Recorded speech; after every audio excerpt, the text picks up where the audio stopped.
Bismillahirrahmanirrahim. Assalamualaikum warahmatullahi wabarakatuh. Alhamdulillahirabbil alamin. Wa bihi nasta'inu ala umuri dunya waddin. Wassalatu wassalamu ala nabiyyina Muhammadin wa ala alihi wa ashabihi wa man tabi'ahu bi ihsan ila yaumiddin.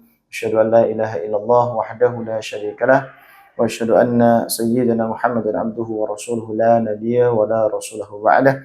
Allahumma la sahla illa ma ja'altahu sahla wa anta taj'alul hazna idza syi'ta sahla. Allahumma 'allimna ma yanfa'una wanfa'na bima 'allamtana wa zidna ilma. Alhamdulillahirabbil alamin. Ma'asyiral muslimin, kita pada saat ini sedang memasuki bulan Dzulhijjah, yang mana di bulan ini Allah Subhanahu wa taala memberikan kesempatan kepada kita untuk banyak beramal saleh, untuk banyak beribadah.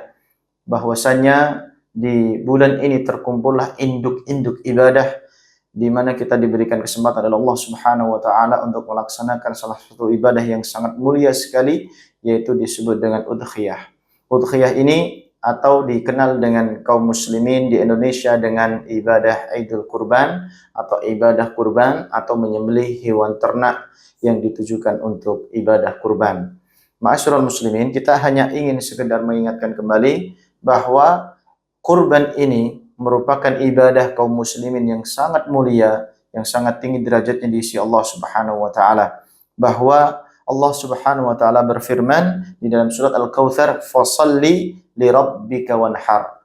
Ya, menunjukkan bahwa Allah Subhanahu wa taala menyebutkan langsung di dalam Al-Qur'an an-nahr, yaitu sembelihan hewan kurban. Maka daripada itu, ma'asyiral muslimin, kita akan membahas sedikit tentang hukum dari hewan kurban atau menyembelih hewan kurban ini. Yang pertama disebutkan bahwa qala musannif rahimallahu taala fi ahkamil udhiyah, di dalam hukum-hukum berkurban atau menyembelih hewan kurban. Al-udhiyah sunnatun muakkadatun. Jadi hukum daripada hewan kurban, menyembelih hewan kurban ini adalah sunnah muakkadah. Sunnah muakkadah artinya adalah sunnah yang ditekankan. Akan tetapi di sini para ulama menjelaskan bahwa yang dimaksud sunnah yang ditekankan ini terbagi menjadi dua, yaitu sunnah muakkadah ainiyah dan sunnah muakkadah kifaiyah, ya, atau disebut dengan kifayah. Apa yang disebut dengan sunnah muakkadah ainiyah adalah ketika terjadi pada satu orang saja. Misalkan saya hidup sendiri, ya, belum memiliki keluarga, sehingga saya dalam konteks menyembelih hewan kurban ini, maka bagi saya hukumnya adalah sunnah muakkadah ainiyah. Ya, disunnahkan bagi saya untuk menyembelih hewan kurban secara saya pribadi, maka disebut dengan ainiyah, yaitu ain kembali kepada diri saya sendiri, hukumnya adalah sunnah yang ditekankan. Akan tetapi yang kedua adalah sunnah muakkadah kifayah atau kifaiyah.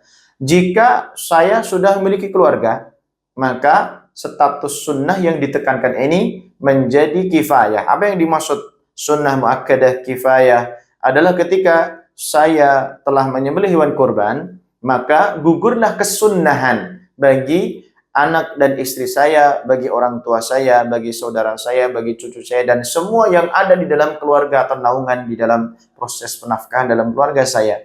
Maka status ini menjadi gugur bagi mereka secara kesunnahan. Tapi apakah mereka, bagi anak dan istri saya, masih boleh berkorban selain diri saya? Maka jawabannya boleh. Tentu tidak ada masalah. Sebagaimana fardu kifayah, ya, artinya jika sebagian kaum muslimin sudah penunaian ibadah jenazah, penunaian ibadah pada pelaksanaan memandikan jenazah atau mengkafani jenazah, maka tidak ada salah bagi kaum muslimin sebagian yang lain untuk ikut bersama di sana untuk membantu untuk tajhizul jenazah, mempersiapkan jenazah, baik itu dari memandikan, mengkafani, mensolatkan dan mengkuburkan jenazah tersebut.